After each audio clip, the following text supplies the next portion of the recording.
everyone, and welcome back to my channel. Today's episode is update number 1 for my Power of Pan Project Pan. So if you want to see what my usage was this past month, what may be rolling out, and what may be rolling in, well then, keep watching. We're going to jump right into it.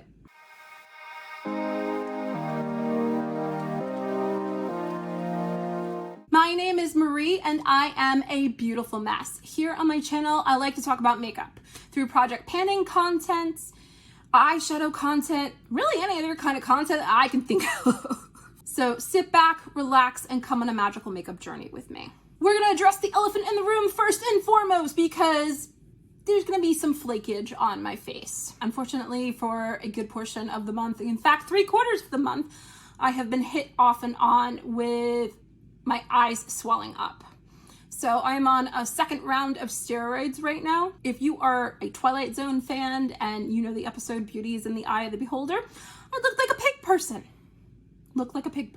But I am feeling better now, so we're gonna, number 1, hope that I don't swell up again, because it really did, cut down on my makeup usage this month and made me realize that I do really love wearing makeup. The doctor said that it was okay to put it back on, but as you can see, the steroids are drying me out incredibly to bring the swelling down, of course. So I'm gonna be taking this makeup off as soon as I'm done filming this. So with that out of the way, let's get started.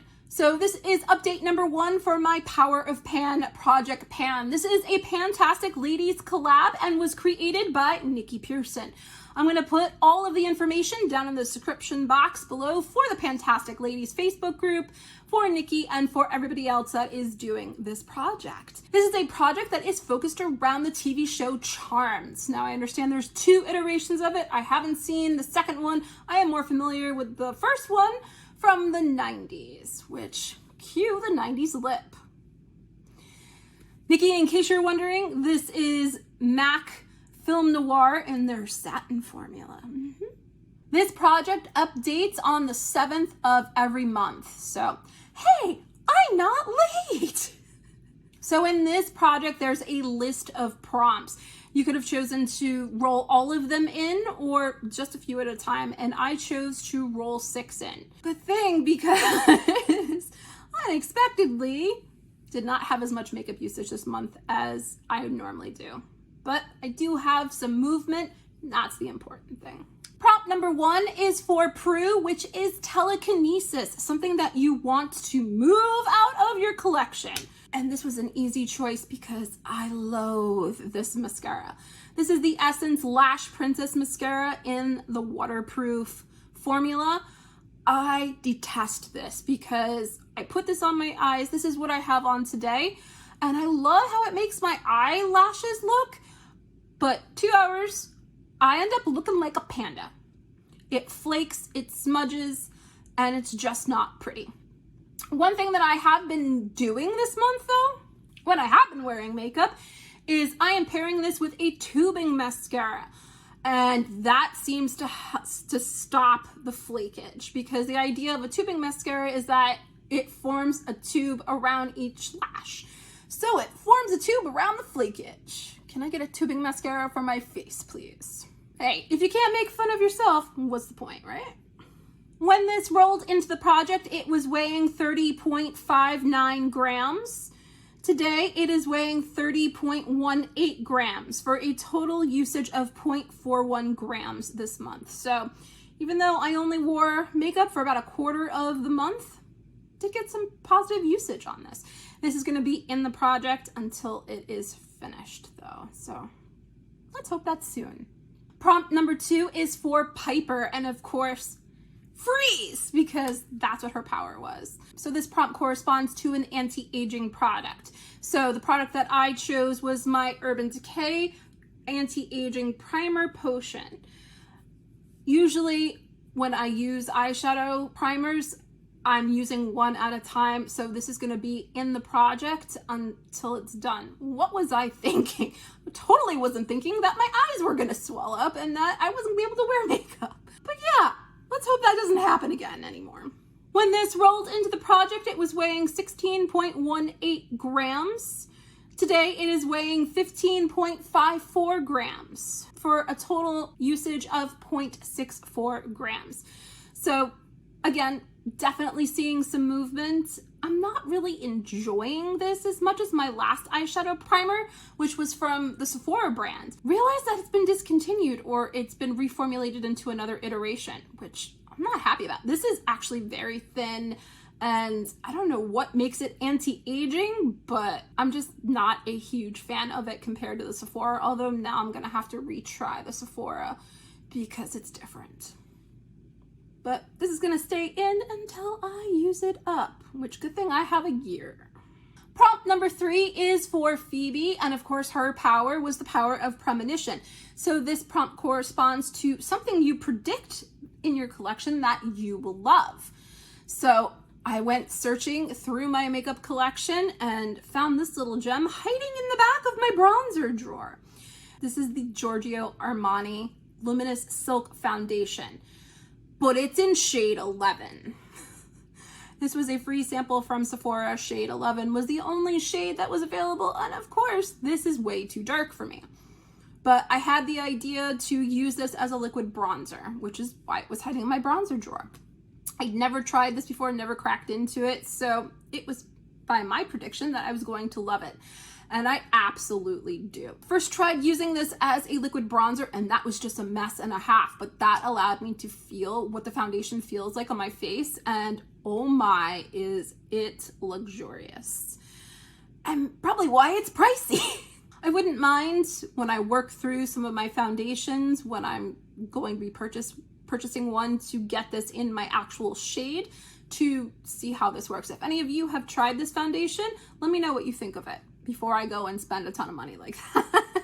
So since I didn't like using it as a liquid bronzer, I've actually been pairing it with this foundation here. This is actually a tinted moisturizer. This is the combination that I have on my face today, which of course nothing on my face is sitting correctly today, but we won't talk about that. But because of that, I opted to go with a moisturizer formula. But when I purchased this, it was the dead of winter last year and is incredibly too pale for me. So I am mixing the two of them together, which is making for a slow going process finishing this up. But I do love the combination together. I wonder if this one will last as long as this one does. When this entered the project, it was weighing 7.57 grams. Today, it is weighing 6.81 grams for a total usage of 0.76 grams used. I only use a little bit of this when I do mix it, so this might be in for a little while. Why did I choose goals that were so unattainable? Probably because I didn't know that I wasn't going to be able to wear makeup due to swellage. Prompt number 4 is P3, or the power of 3. This stands for either the nightclub that the girls own, or when they combine their powers together, they become the power of 3. This prompt corresponds to a trio of products. So what I chose was my Ulta Beauty 3-in-1 Blush Bronzer Highlight Trio in the shade Santorini Sun. I bought this last summer, barely even used it, so decided that I wanted to pull this out and show some love on it. I do absolutely love the colors. I think it is wonderful for fall and really have been loving it when I've been able to use it. The goal that I put on this was to use this until I hit pan in something. This is a baked product. That's what the dome looks like. Good thing we're at the beginning of this project because that's gonna be a long haul goal as well. What did I do to myself? When this entered the project, it was weighing 113.47 grams. Today, it is weighing in at 113.21 grams for a total usage of 0.26 grams. Good thing I like it because it's gonna be in here for a while. Prompt number 5 was for Book of Shadows, which is a no pan left behind eyeshadow palette. So I chose my Lorac Pro palette, Fairy Tale Forest, because I bought this again last year and never used it. Why do I do that? Why do we do that? Use your makeup. Absolutely use your makeup. This is what the color story looks like. And I did finish all of the shades. I hit every shade at least once. But in using this No Pan Left Behind style, I did find that I absolutely loved this palette. I know Nikki and I were commenting back and forth about No Pan Left Behind eyeshadow projects and prompts. And for me, I gravitate inside of an eyeshadow palette to a comfy space of just a group of eyeshadows, and then the rest of the palette just doesn't ever get used. And I want to use my makeup. I want to be challenged. I want to think outside of the box. So a No Pan Left Behind style palette or prompt or project, lots of P's, P3, allows me to tinker into shades that I wouldn't normally tinker into. Like, I would never have gone for that shade. I probably never would have gone for that shade in conjunction with some other ones inside of the palette. And when I do a No Pan Left Behind, I try to only use the palette that I'm working with. So this was a lot of fun, and something that I'm thinking about doing next year is a No Pan Left Behind project to rotate through my eyeshadow palettes. Since I've enjoyed this so much, and Project Level Up, it's probably something that I'm going to be doing next year. I did use every shade at least once, and then I used this shade right here twice for setting my eyeshadow primer. And then I used this one twice for deepening up my outer corner. And I'm a huge fan of Lorac shadows. I know they are a slept on brand, but the first palette that I was ever given of good makeup was a Lorac palette. And it was the first anything that I hit pan in and started my panning frenzy this year.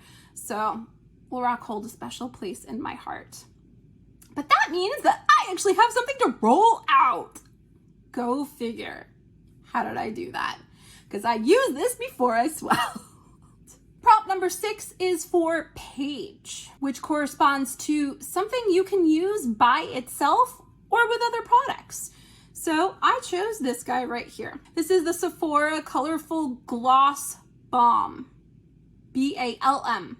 Not B-O-M-B like the Fenty. In the shade 22 Teddy Bear. And when I went to go put up my intro last month, came to realize the shade's not available anymore. But I bought it last year because it was on sale, wanted to try the formula, never did. I anticipated that this was gonna be a great shade for fall, and it absolutely is. I'm wearing it today on top of my lipstick, but usually I wear this to work by itself and it just deepens up my lip just the slightest bit. You do need a mirror to put it on though, because it does get everywhere. It's a little bit gloopy and gloppy. You need to make sure that the pigment is spread out in a mirror, but that's not a bad little lip balm. I don't think I would repurchase this though. So instead of putting a usage goal on this, I put a time goal on this. I thought this would be a fantastic shade for fall, and I was absolutely right. So this is going to be in the project for another month because I put a 2-month time goal on this to be using it throughout fall. So 1 more month and this will be rolling out next month. When this entered the project, it was weighing 12.61 grams. Today it is weighing 12.04 grams for a total usage of 0.57 grams used this month. Can't wait to see what the usage is going to be on it next month. So since we did have a rollout with the Book of Shadows, we are going to have a roll in. I'm so excited. Only used makeup quarter of the month and I have a roll in. So I'm just going straight down the list. So prompt number 7 is for Cole/Balthazar, and he is Phoebe's love interest in the show, and he switches back and forth between being human and demon. So this prompt corresponds to a double-sided product. Very easy for me to pick because I only have one in my collection. This is the NYX Wonder Stick in the shade Fair. It was a free gift with purchase. I tried using this once and came to quickly realize, and I actually have it swatched, you may have seen it throughout the video because this is the second time I'm filming this today. Yay! So these are the swatches of that in case you were wondering. The bronzer swatch is incredibly gray. And then that's the highlighter there. That's what they look like. There's the swatches there. I tried this once realized that this was very gray on my face at the time, not realizing that bronzer and contour are very different things. That bronzer is meant to be brown on your skin and contour is meant to be gray to put shadow on your face. So I'm gonna have to learn how to use this now. I did put a usage goal of 10 times per side on this. We'll see if I'm shooting myself in the foot with that too. But I thought that would be a good time frame for me to find out if I actually like contour and if I like this product. So that's everything that I have for you today, ladies and gentlemen. Thank you so much for spending some time with me. You know I always love when you do. Don't forget, if you like what you see, to hit that like button, the subscribe button, and the notification bell. It lets YouTube know that you like my content and that other people with the same interests as you will like my content too. Thanks again, and we'll see you next time, everybody. Bye.